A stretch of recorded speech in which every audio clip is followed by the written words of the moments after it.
ती प्रार्थना या चॅनलमध्ये तुमचं खूप खूप स्वागत आहे। श्री स्वामी समर्थ।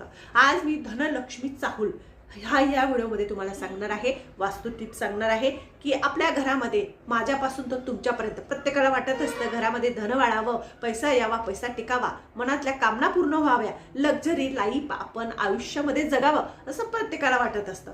त्यासाठी आज मी तुम्हाला असे काही सांगणार आहे, त्याच्याने लक्ष्मी आकर्षित होते, धन आकर्षित होतं, घरामध्ये आलेला पैसा स्थिर राहतो, पैशाला बरकत राहते, कष्टाच्या पैशाला बरकत राहते, घरामध्ये सुख समृद्धी वाढते आणि आपल्या कामना पूर्ण होत असतात।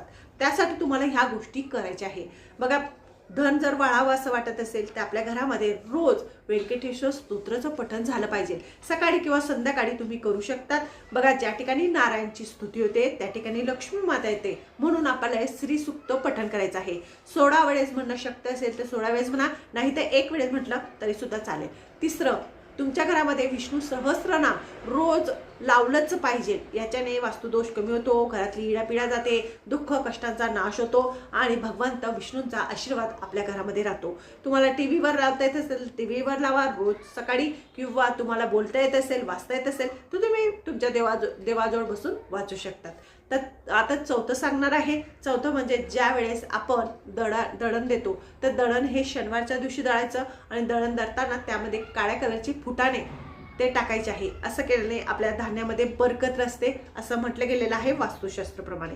तिसरं म्हणजे आपली जी तिजोरी आहे ती बिंबाखाली, म्हणजे ज्या ठिकाणी बीम आहे त्या ठिकाणी किंवा जिना आहे त्या ठिकाणी कधीच करू नका, नाही तर तुमचा पैसा तुम्हाला पुरणार नाही, टिकणार नाही असं वास्तुशास्त्र सांगतं। चौथं म्हणजे बघा, तुम्ही ज्या वेळेस तुमच्या घरामध्ये म्हणजे पांढऱ्या कलरच्या वस्तू ज्या आहेत त्या नेहमी दान करायच्या, कुणाला पण दान द्यायच्या, मैत्रिणींना म्हणा, खायला प्यायला पांढऱ्या कलरच्या वस्तू दान केल्याने आपल्या घरातली इडापिडा जाते आणि घरामध्ये धनसंपदा वाढत असते। चौथं म्हणजे सकाळच्या टायमाला ज्यावेळेस आपण आपल्या घरामध्ये नाश्ता करतो त्यावेळेस नेहमी आपलं जे घर असतं ते झाडलेलं असावं, म्हणजे स्वच्छ असावं, तेव्हाच नाश्ता करावा। नंतर तुम्हाला सांगते, लक्ष्मी माता खूप प्रसन्न होण्यासाठी लक्ष्मी मातेला सुगंधित ज्या वस्तू आहेत त्या दान करायच्या आहे, किंवा तुम्ही गुलाबाची जी अगरबत्ती आहे ती दान द्यायची आहे मंदिरात। असं केल्याने सुद्धा तुमच्या घरामध्ये लक्ष्मी मातेचं आगमन होत असतं।